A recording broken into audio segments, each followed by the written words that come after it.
sia-siakan kelebihan. Al-Quran bukan hanya ceritakan pasal jin iblis.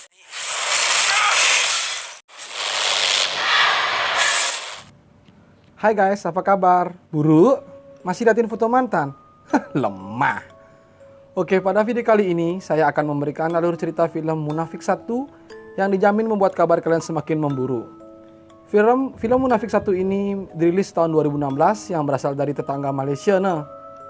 Sebelum mulai videonya, silakan klik subscribe dan nyalakan lonceng notifikasinya agar tidak ketinggalan video terupdate dari saya. Dan juga tonton videonya sampai habis. Ceki jerot. Dari keturunanmu, wahai jin iblis Allah. Subhanallah. Di awal cerita, kita akan diperlihatkan keluarga dari Ustadz Adam yang mengalami kecelakaan maut. Dalam kecelakaan tersebut, menelan korban keluarganya.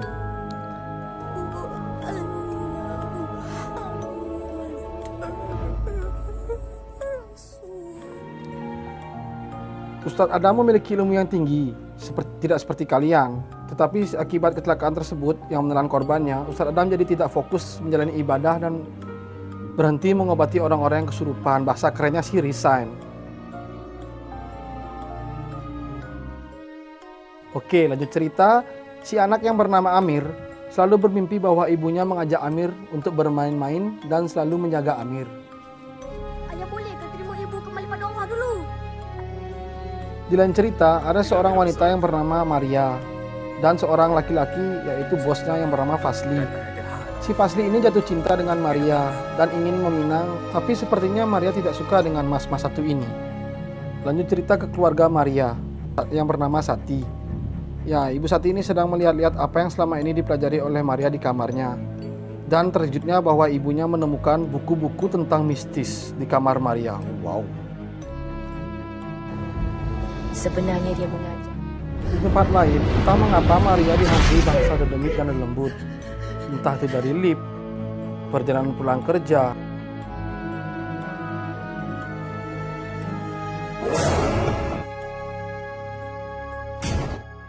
yang diikuti sampai rumah. Sampai-sampai puncaknya waktu sholat, kursi pun bergerak sendiri dan lalu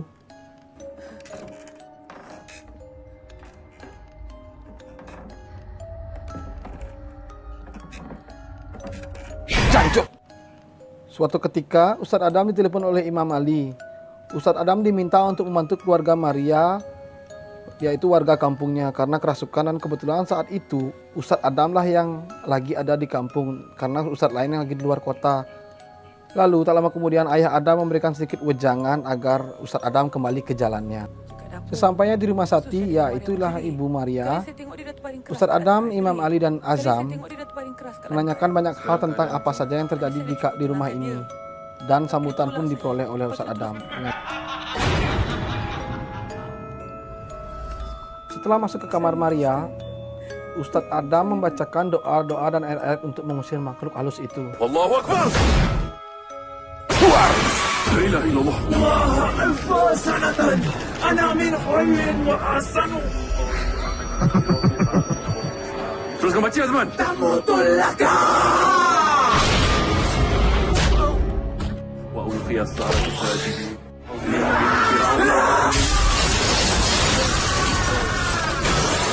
Ada satu lagi hamba Allah akan datang. Kau tunggu.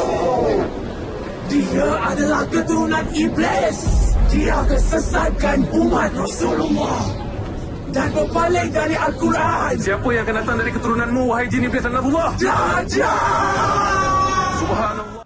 Ustadz Adam yang memiliki ilmu kebatinan sementara mampu mengusir dedemit itu. Dan Maria pun muntah paku beton segede paralon. Saat Ustadz Adam akan pulang, datanglah Fazli. Ya, Mas Fazli ngata-ngatain dan meremehkan Ustadz Adam dan DKK. Mas, hati-hati lu mas, ngomong tak bejak-bejak tuh mulut cuk. Lanjut esok harinya, ayah Adam mencari tahu apa yang dilakukan Adam di kamarnya. Karena kesedihan ditinggal keluarga, si ayah menemukan curhatan dan foto istrinya. Dan lalu di tempat lain, Fazli yang emosi dikata-katain temannya bahwa ia hanya mengincar harta dari keluarga Maria. Tak disadari bahwa Fazli memukul temannya dengan asbak merek Indofood. Cuk, sampai berdarah-darah. Malam pun tiba. Dilihat Dilihat dari muka Maria yang sudah glowing alias kesurupan, lagi marah-marah ke Sati sampai menggampar, menjambak rambut Sati dan menariknya. Dan di rumah Mas Adam pun sudah mulai dihantui dedemit itu. Waduh, merinding aku. Coba lihat ini, sendiri aja lihatnya lah tuh. Waalaikumsalam. Jangan jawab, Mei.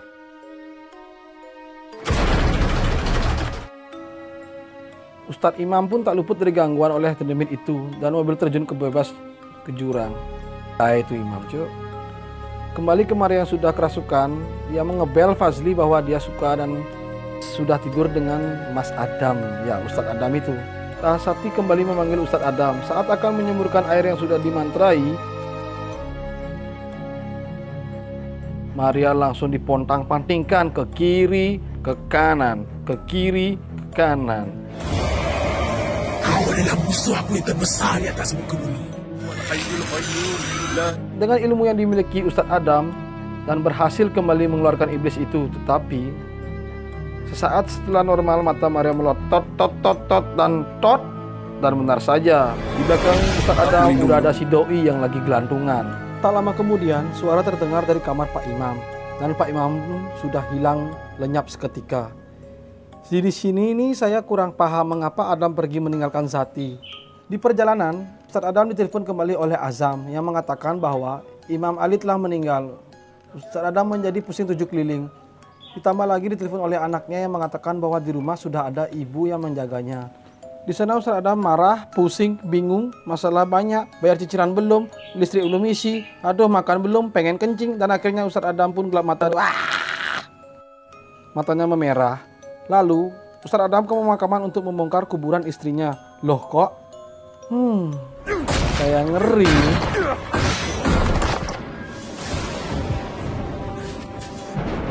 Dan menarik pocong istrinya. Dan ditaruhlah pocong istri itu di kursi belakang. Dan lalu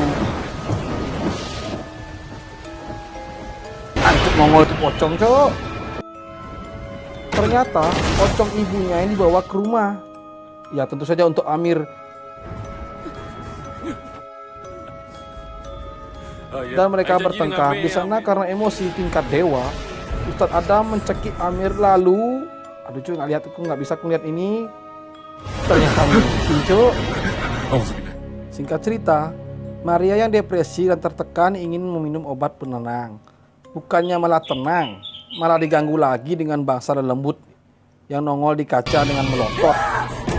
Dan Maria pun berlari. Nah, di luar Maria melihat ibunya yang dengan tatapan tajam sedang membawa pisau yang tajam. Karena Maria takut, lalu Maria lari ke dapur dan mengambil pisau yang tajam. Ya, untuk mengancam akan membunuh ibunya yang tajam. Dan ternyata ibunya hanya membawa air putih. Sungguh menegangkan. Tak lama kemudian telepon lagi-lagi berbunyi. Ternyata yang telepon adalah Ibu Sati yang mengatakan Pak Imam sudah di rumah dan meminta Ustadz Adam datang kembali ke rumahnya. Sesampainya di rumah Maria, kata Sati Pak Imam sudah berada di kamar. Nah, setelah dilihat ke kamar, bukannya Pak Imam yang ada tetapi hanya sebuah kopiah. Dan lalu, ya benar saja, batu nisan. Tak lama kemudian Sati yang asli menelepon bahwa Maria ada di rumah sakit dan akhirnya lampu pun mati. Wah, bangsat, bangke. Maria yang di rumah sakit terbangun, bukannya malah lanjut tidur, malah bangun dan jalan-jalan. Dan benar saja, mbak-mbak itu mengejar dari belakang dan gobloknya si Maria lari ke kamar mayat. Ya tentu saja, mayat-mayat itu sekarang pasti bangun. Niat buat lari keluar, malah itu pintu terkunci. Mbak Maria masuk ke tempat mayat. Dan tentu saja Mbak Maria nggak sendirian di sana. Di sana sudah ditunggu oleh mbok-mbok lelembut. Awak kat mana ni? Lanjut cerita, Adam yang ke rumah sakit ternyata Maria yang juga telah hilang. Dan telepon pun berbunyi. Dan telepon pun berbunyi. Dan telepon pun berbunyi terus dan terus. Ternyata telepon itu dari Maria yang meminta Adam ke gedung kosong di antah berantah nan jauh di sana. Sesampainya Adam di tempat itu dengan pencahayaan senter, bertemulah dengan Maria dan berkata tidak menemukan jalan pulang. Di perjalanan ternyata Maria yang dirasuki dan berteriak. lalu melempar Adam seperti ke tempat pesugihan yang lengkap. Ruangan itu ada pocong yang bergantung dan di tengah-tengahnya ada pocong yang tiduran santuy. Terus nggak seneng gua nih edit kayak gini nih, ngeri-ngeri. Lanjut cerita, Adam menemukan Maria yang sudah sekarat dan berkata,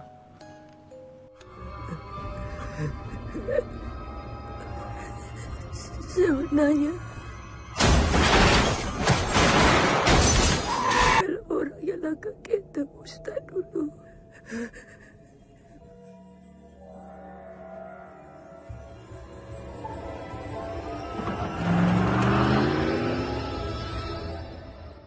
tak lama kemudian Pak Imam ada di belakang Adam, mengatakan bahwa dialah dalang semua ini untuk kekayaan dan menjadi orang terpandang di desanya. Lalu Pak Imam mengucapkan mantra-mantra yang saya sendiri tidak mengerti. لندي سيدك الذي أقامك أزهر ذاتك يا إبليس. Tak lama kemudian keluarlah makhluk bertanduk hitam dan warnanya merah. Dan Adam pun dipontang-pantingkan agar Adam menyerah dan akan juga dijadikan tumbal. Namun pada saat itu Adam sudah mengikhlaskan kepergian istrinya, jadi tidak ada lagi rasa dendam di hati Adam. Dan lalu Pak Imam dengan emosi mengambil sebuah batu dan ingin memukul kepala Pak Ustadz Adam. Namun keluar Thor pun datang, menyamar Pak Imam yang langsung menjadi gosong. Dan Pak Imam pun goler, mati tak berdaya, menjadi ayam geprek yang sudah kegosongan. Tak lama kemudian Abah Adam datang dan menceritakan semuanya. Dan ternyata dalam kecelakaan itu bukan hanya istrinya yang menjadi korban, ya, anaknya juga telah tiada. Tapi karena rasa kehilangan yang mendalam terhadap kehilangan istrinya, jadi Adam lupa akan anaknya yang telah meninggal juga. Lalu Adam berlari keluar dan meminta pengampunan dosa kepada Tuhan dan film pun selesai. Wow, luar biasa ini film ya. Tepuk tangan dulu dong, tepuk tangan.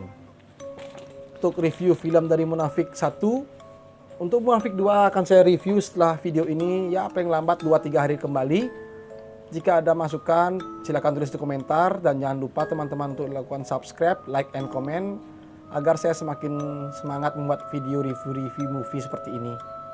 Saya undur diri, see you next video and bye-bye.